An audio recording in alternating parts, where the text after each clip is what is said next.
Going to the gym consistently and your progress has stalled, you're not getting stronger anymore, and you feel like you're going backwards, it's probably because you're making some of these mistakes. I'm Trish. I've been a coach for 18 years. I've helped hundreds of people break through plateaus. These are the main reasons why people plateau and go backwards. It's because when you're not a beginner anymore, you got to stop acting like one. But you might not know what that exactly means. This video is for you.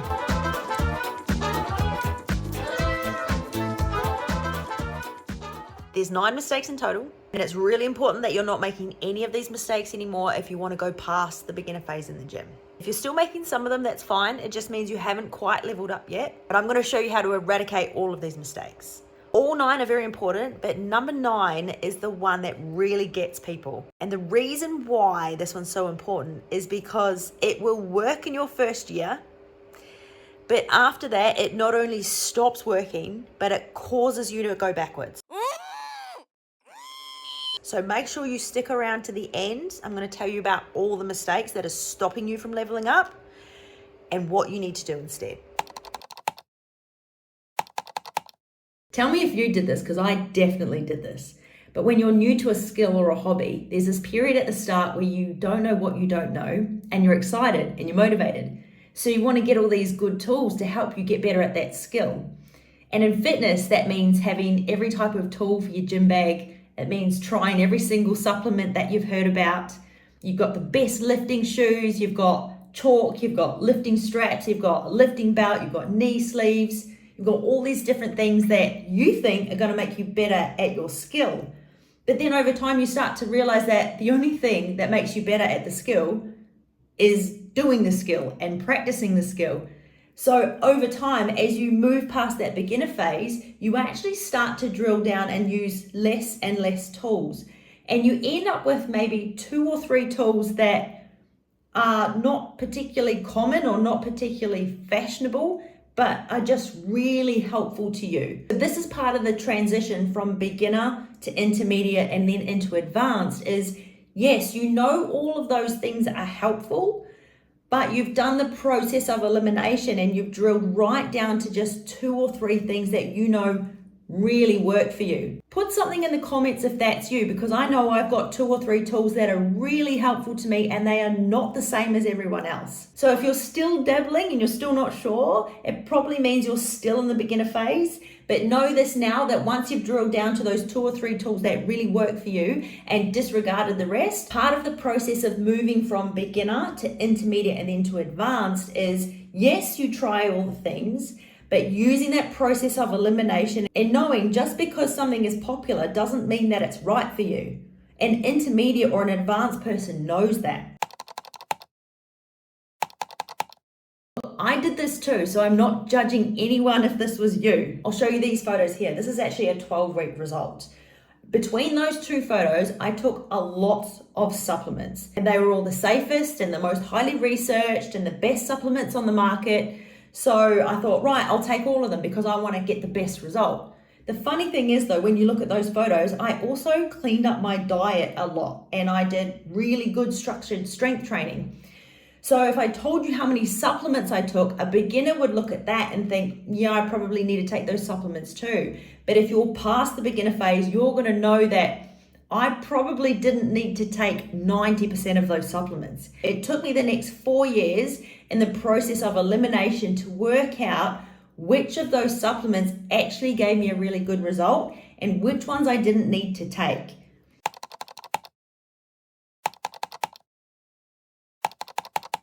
Dead giveaway is when you get frustrated that you can't do an exercise properly. Because when you're past that beginner phase and you're in intermediate or even advanced, you start to understand that it doesn't mean you're necessarily really good at doing the exercises. What it means is that you're willing to practice until you get good at them. And if I look back at my first ever training videos, I'm like, man, I had no flexibility at all in my back. You can see how tight it is. And so no matter how hard I tried to do these exercises properly, because I'd done all the certs and I had all the qualifications and I knew visually what it was meant to look like, but I couldn't put my body in those positions. It actually took years of stretching just to be able to get my spine in a neutral position. So if you're still stuck in the beginner phase, then you might be expecting to be good at an exercise just because you've been shown how to do it. But I think once you're past that phase and you've got a little bit of that emotional maturity, what comes next is Yes, you know what it's going to eventually look like, but you're just willing to do all the stretches and all the mobility and all the extra stuff around it and all the practice and the boring repetition to eventually get good at it. And it could take you years.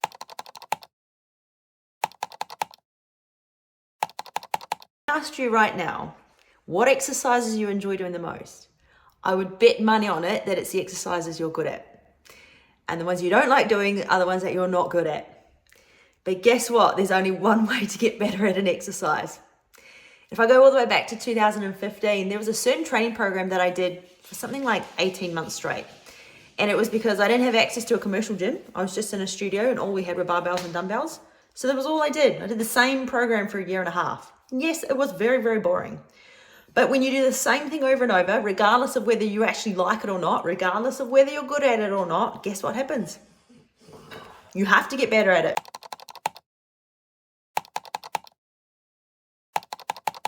Look, we all have days where things go wrong and occasionally we don't do what we plan to do. But when you're past the beginner phase, you don't mind having a day off every now and then because you put a huge amount of work in the past. So if you get sick and you have a couple of days off, it's not a big deal anymore because you've been so consistent for so long. And you actually realize that a few days off does you a world of good.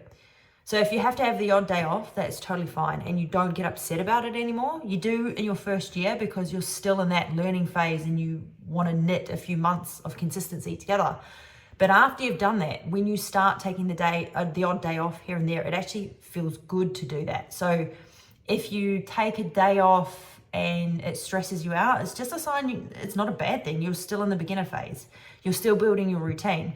Once you've had that routine in place for a while and you have the odd day off, it doesn't phase you anymore. So it just shows that you've progressed past that beginner phase and you're heading into intermediate and advanced territory. Sometimes you even take time off because you can feel in your body that you need it. That's a sign you're not a beginner anymore.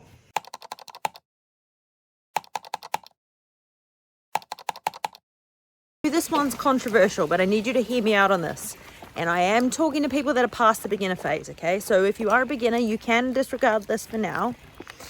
One mistake people make that keep them in the beginner phase is they do too much of what they enjoy when they're at the gym and not enough of what's going to get the result they want. The reasons why they get stuck doing that is because when you're in your first year at the gym, anything you do is going to give you a result. So you're going to feel like the thing you were doing was what gave you the result, when really it was just the fact that you were going to the gym consistently. So after your first year, you need to start being more strategic with what you're doing. But often people get mentally or emotionally attached to what they were doing before. So they want to do more of what they feel gave them that result because it felt good and it gave them that hit of dopamine in their brain. But once you get past the beginner gains, you have to start doing a more structured approach. Otherwise, you start going backwards. Now, I wrote a note to myself last week. I just read it.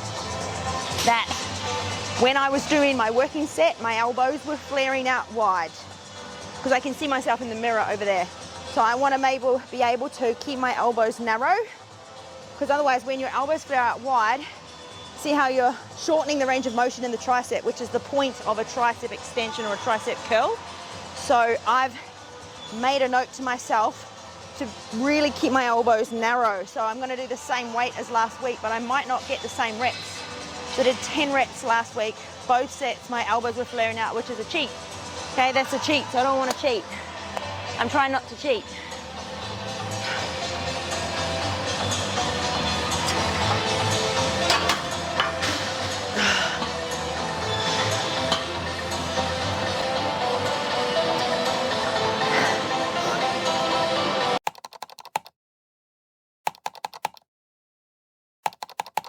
This one catches a lot of people out, especially if they learn from a good coach in their first year of strength training. Because what happens when you first start learning how to lift is your trainer will give you a weight which is well under what you're capable of doing, but that's because they want you to focus on good technique. So learning how to maintain good form, getting into the right joint angles, increasing your range of motion, doing it properly. And then when they see that you can maintain good form without thinking about it too much, then they start progressively adding weight. So you might take it literally and go, oh, okay, so progressive overload means progressively adding weight. And yes, that is certainly one way of progressive overloading, especially in your first year. But that's because you started with a weight which is under what you're capable of doing. Then as you progressively add weight, the challenge is to maintain the same form with an ever-increasing amount of resistance. Now, that's one way. There's many other ways to progressive overload. There is doing more reps. There's doing slower reps. There's pausing at the fully extended part of the rep. You can do it with dumbbells, you can do it with a barbell, you can do it with a TRX strap, you can do it with a Swiss ball, you can do it with body weight. But the key is to progressively overload the muscle and create more stress on the muscle each time. The problem is if you only ever work with progressive overloading the muscle, you will hit a plateau. And it probably happened the first time you got a PB with the 10 kg dumbbells, and then you realize that if you want to go up in weight, you have to go all the way up to 12.5 because there's no 11 kg dumbbells. So you might think, well, that was way too much of an increment. So instead of doing that, I'll come back next week, I'll use the 10s again, and I'll just try and get more reps than last week. So you actually still progressive overloaded, but you didn't go up in weight because you didn't have the weight available that was appropriate for the rep range that you were on.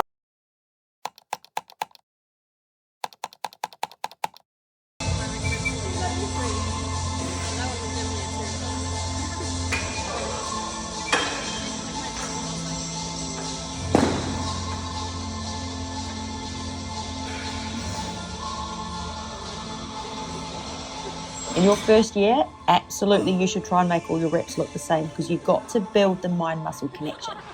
Once you get through that part, it's always important in your working sets to go all the way until you cannot do any more. Now, some exercises are much safer to do that with others, and the seated row is one of them. This, to me, in my opinion, is a good example of my last rep doesn't look like my first rep. You can see that I've gone all the way until I physically couldn't do any more. Regardless of what rep range I'm on, regardless of what weight I've selected, I am going to keep going until I physically cannot do the exercise anymore. This is how you build muscle. It's about building the habit to do things properly and then increasing the intensity, and then the effort goes into doing every rep the same. When you start to feel like your last 2 reps are starting to get a little bit curly, that's the right time to terminate the set.